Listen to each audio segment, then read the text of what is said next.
Welcome to one of the best rant shows that we got out right now. It's called Pico on the Move, starring yours truly, Pico Slim, and we are about to get into some crazy stuff, people. Yo, I I didn't know you could just kidnap a world leader and and put him on the news and throw him in a Nike Tech and send him to New York. I didn't know you could do that, y'all. I didn't know y'all could do that. Well, apparently, my boy Donald Teasy, he told people stop playing with him. People kept playing with him, and he wound up and going over there telling you, hey, you, come with me. You and your wife, come with me. Get on this plane. Go to New York. We pressing charges on you. We pressing drug and narcos charges on you for sending boats over here with illegal weapons and all that other stuff at the end, at the bottom of it, for the 7 million people who left your country and decided to come to the United States because of your dictatorship over the last 25, 26 years. You know what I mean? Starting with what I think my man was, Hugo Chávez. Y'all know Hugo Chávez. Put him up on the screen. Put him up on the screen. Because we're going to go over this. We're going to go over this because there's a lot of people right now, they don't really understand what's happening, but they're hearing it from like some of the Venezuelan people. You know, it's like really split 50-50 really. Well, really 75-25. 75% of the people that I've seen, they're very happy about it. 25% of them, they're a little bit angry. I understand the anger because I ain't going to hold you. I ain't going to hold you. You try coming over here and kidnapping our president, I guarantee you won't make it home alive. Guarantee you. Guarantee you. Guarantee you. And for Venezuela just to allow this to happen and everybody to be okay, there had to be some type of corruption going on, and people didn't want him there. And this is what I'm here to talk about today. So, without further ado, let's get started. What caused these relations between the United States and Venezuela to go south? I'm going to let you know what happened. It all started with this guy named Hugo Chavez. He came into power and he pivoted from Venezuela being an ally of the United States to Venezuela being anti-United States.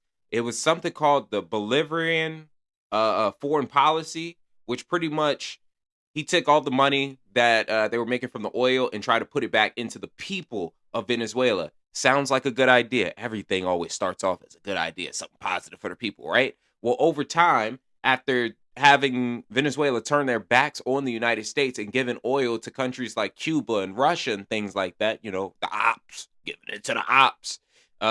In South America, you're on our side of the continent and you're giving this stuff to the ops, which means you're working with them, which means you're natural enemies of us now, because that's how we operate. It's either you're with us or you're against us. If you're sitting on the fence, like 50 said, you with them. You with them. Don't sit on the fence over here. Don't sit on the fence over here. And that's what they did. So my man, you know what I mean, Cesar Chavez or Julio Chavez, he leveraged that oil. Now, granted, I ain't gonna hold you. He did cut poverty by 15% in that time. But over the time, what happened is from 1999 to 2000, things was going good. And then all of a sudden, it got a little cryptic. Because they went from selling or exporting 71% of their oil to exporting 98% of the oil, which means that they're trading their natural resources for money. Now, if you're going to trade your natural resources for money, there's a probability that you're going to end up going into debt if you don't save this money. Mr. Chavez never saved the money, according to, I guess Congress.com or, Congress.org or Gov. You know what I mean? That's where I got my source from. I got it right from the United States government, y'all. I ain't gonna hold you. I did a lot of reading last night. But anywho, since he was going to sell it cheaper to our ops, we felt that we wasn't going to help him. And then there was like this huge exodus where people just started leaving the country. Because in 2002, this man had the inflation go all the way up. Inflation went up by like 75%. You feel me? 75% from where it was at the time. Oil production went down. Strikes started happening.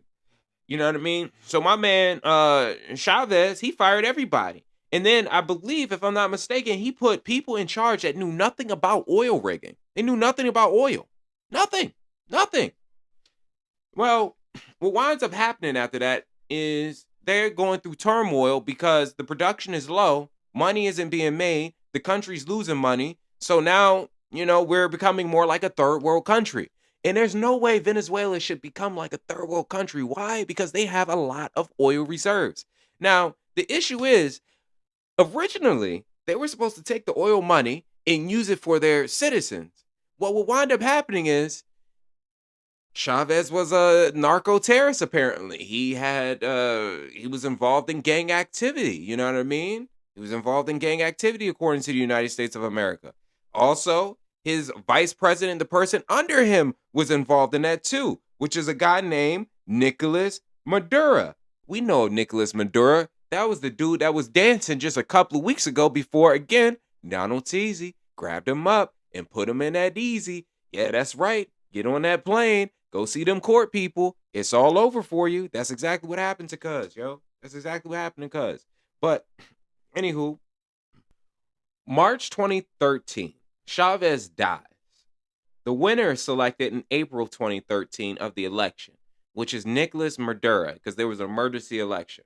People were protesting. Security forces that allied Nicolás Maduro, if they was messing with him, they was doing damage to people who were trying to protest and do the right to assembly and freedom of speech and all that. I guess they thought they was in America, where that stuff is really protected, you know what I mean? And people gonna stand on it. Well, they tried that right to assembly and all that free speech in Venezuela. And I'm gonna let you know now, 43 people no longer with us anymore in 2014 because they tried that funny stuff.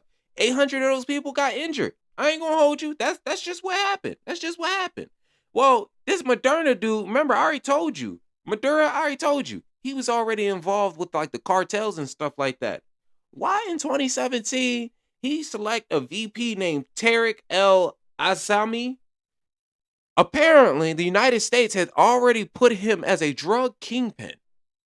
So the guy in 2017 that you picked to be the vice president of your country is a drug kingpin. What do you think he's going to be putting on them boats that's coming over here to America? What do you think that he's sending around, different countries and stuff like that? You know what I mean? You know what I mean? What type of drugs do you think he's sending into to a country like America? You feel me? If nobody's monitoring the waters or anything like that. Because I ain't going to hold you. The waters weren't being monitored for a very long time. And things just changed. Well, get this. In July 2017, this happened July 2017, he created his own legislation of government.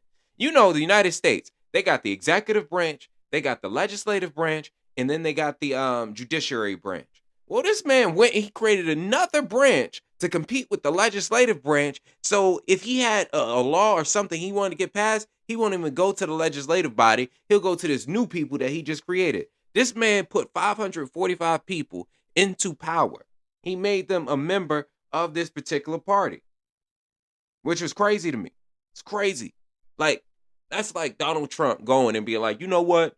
The legislative branch, they not helping me. So I'm going to create my own Congress and we going to answer to what they say. That's what we going to do. That's pretty much what Cuz did. He did that in 2017. After that, he started holding these weird elections, bro. These weird elections. And by weird elections, I mean the election supposed to, let's say 2018. The election's supposed to happen in December. This man will hold the election in freaking May of 2016 or 2018. Nobody would turn up but the people that he needed to turn up. And he'll say, oh, I got elected. My new branch of government said it was okay, so we did it. And because he got the military power behind him, nobody wants to question him. Because I already told you what's been happening to the 800 people who got hurt. You know what I mean? They tried to protest him. They got hurt. Anywho, this man has been in power since 2013. That sounds like a dictatorship to me. There's a lot of Venezuelan people who feel that that was a dictatorship because they ran to America. Now, when Trump left office, this is where it gets funny. Trump leaves office, I think in 2020, 2021. Biden then opens up and starts talking to Venezuela. And believe Biden was able, and this is a credit to Biden, he was able to get Chevron or one of our oil companies down in Venezuela so that we can help them extract oil and they can make money off of their oil and it go back to the people. That's the plan. But I'm going to let you know now. I never trust a white man when they start telling me what they're going to do to a country that they're not from. Because when you start trusting them, you wind up looking like Iran, Iraq, and Afghanistan. And I'm not gonna lie, bro. I don't really know too much about them subjects. I'm gonna do a little research, y'all. I'm gonna do a little research. But what I am gonna say is, we be fucking shit up, y'all. We be shit up. Because we go over there with one plan, then we start taking other stuff, natural resources for our own personal benefit and stuff like that. And you know what I mean? I know that me and them, we've been beefing for a minute. By me, I mean United States and Venezuela. I know that they've been beefing for a minute. And Hugo Chávez is turning over in his grave right now, knowing that his right-hand man, got kidnapped in his own country. I know about that. But the reason why he's kidnapped, let's get to that. The reason why he's kidnapped, y'all, is simple. Very simple. We told them there's tariffs. You're either going to pay the tariffs and stop sending weapons and people inside of boats and gang leaders. Y'all emptied out your jails and you sent them to the United States of America when Trump was not in office in 2021 through 2024. And now he back. People forget in 2019, Trump had already said something about these Venezuelan people. He had already planned on going over there. What happened then was there was an election and Trump lost. And like a real one, Trump, you know what I mean? He lost. He took it on the chin. He stepped down. Now, people going to be like, oh, you know, he didn't really step down. He did this, that, and the third. Well, Biden was in power, right? We allowed it to happen. Homie lost. He stepped out. Now, when they said Maduro lost, he ain't step out. He just changed the results and made it work for him. And anybody who tried to protest it, he was just like, you know what? I think we're going to torture you. We're going to beat it out of you. That's what he said. But anywho, we told him stop putting the weapons in the vessels and sending them across the Atlantic to America. He kept doing it. Well, guess what? We shot him down a couple of times. And then we was like, you know what? We tired of telling you, bro. We tired of telling you. We bring you up on charges in New York for the weapon stuff, and then we're going to come and get you. Now, there were several negotiations and talkings with this dude earlier last year in like October of 2025. We already told him we wanted you, bro. You got to come in. He ain't want to come in. He thought we was a joke. He got on stage, started dancing and doing all that other stuff in front of his people and thought everything was funny. Talking about some come get me, this, that, and the third. Well, now we got you. You're spending your New Year's in America. I bet you never thought that would happen. You know what I mean? You spending your New Year's in a free country. And then this is where it gets weird, bro. Like, I was cool with everything until this man said we running the country. Yo, what you mean we running the country? We do that to people? Let whoever they got over there run the country. Not be trying to run their country. Running their country, we got our own problems, dog. We got our own problems. But they want to run the country. Boy, all I'm going to tell y'all is there's been some funny stuff going on. Y'all need to keep your eyes open. Apparently, there are people in Puerto Rico and the islands down there that can't get back to America. They have their plane trips already planned and all that. There are people who are going on vacation and all that. Well, guess what? Since they can't come back to America, or maybe most people don't know, America done turned off the thing that shows where all the planes are going. They shut all that down. They controlling the skies right now. They treating it as if it's an act of war without saying we're in war. Now, the one thing Trump didn't do, he didn't go to Congress and ask them if they could do this. He didn't. Because again, they kidnapped the world leader. And I'm telling you right now, if y'all try to come on American soil and try to kidnap even a governor, you're not making it back. You're not. Like, America's a little bit more organized than these other countries because you take the leader, we just going to replace him with the vice president. We just going to replace him with the next man up. And that next man up ain't going to be playing. They coming over there for our leader. Or if they not coming for our leader, they want it back in blood, y'all. Shout out Pooh Shiesty. But yeah, man, that's my time. Pero en Miraflores no se tarda en llegar, cobarde. Pero en Miraflores no se tarda en llegar, cobarde. Pero en Miraflores no se tarda en llegar, cobarde. Pero pero en Miraflores no se tarda en llegar, cobarde, pero en Miraflores no se tarda en llegar.